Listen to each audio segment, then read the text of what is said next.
Lorsqu'on publie une photo, je me rappelle une fois, j'avais publié sur ma page Facebook une photo d'une dame qui était à genoux devant une statue de Marie. Et elle tendait les mains en disant vraiment, Marie, sauve-moi, j'ai beaucoup de problèmes.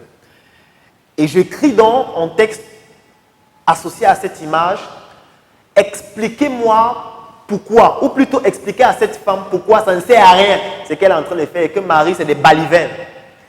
Lorsque je le dis, je sais que je suis en train de choquer parce qu'il y a des gens qui sont chrétiens. Il y a des gens qui font le Je vous salue Marie 63 fois par jour.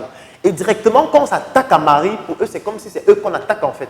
Et directement, ils vont réagir, ils vont être choqués, ils seront en colère, ils vont m'insulter. Mais ce qu'ils ne savent pas, c'est qu'en m'insultant, ça consolide l'information dans leur cerveau. En me dénigrant, ça consolide l'information dans leur cerveau. Parce que votre subconscient, vous ne le contrôlez pas. Donc, les émotions que je suscite en vous, que vous aimiez ce que je dis ou pas, en fait, ça atteint mon objectif et c'est magnifique pour moi. Et c'est préférable de le dire que de dire aux gens, aimez-vous les uns les autres. Si vous dites aimez-vous les uns les autres, on s'en fout, on le sait déjà. Mais quand on choque, ça pousse au questionnement, ça pousse au cerveau à réfléchir autrement et à se poser la question, et s'il avait raison? Et si vraiment Marie là, c'est des balivernes? Et pourquoi on doit se mettre à genoux devant une femme qui est blanche?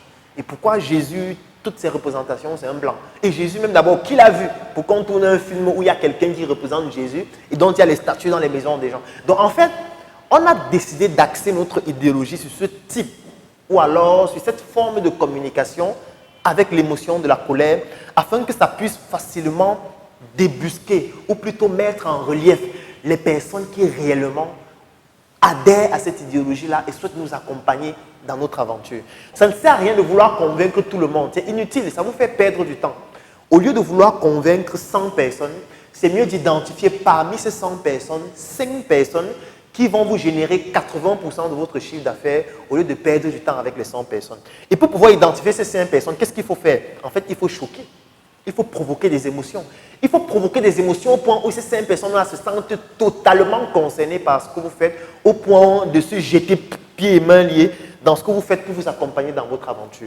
Donc, c'était ça notre stratégie. On n'avait pas pour but de faire que tout le monde nous aime, parce que l'amour, ça ne nous sert à rien. Ce qui nous intéresse, c'est que les gens adhèrent à notre idéologie et contribuent à ce que cela puisse se développer. Et si nous sommes 5 guerriers, c'est préférable que de marcher avec 100 troupeaux de moutons.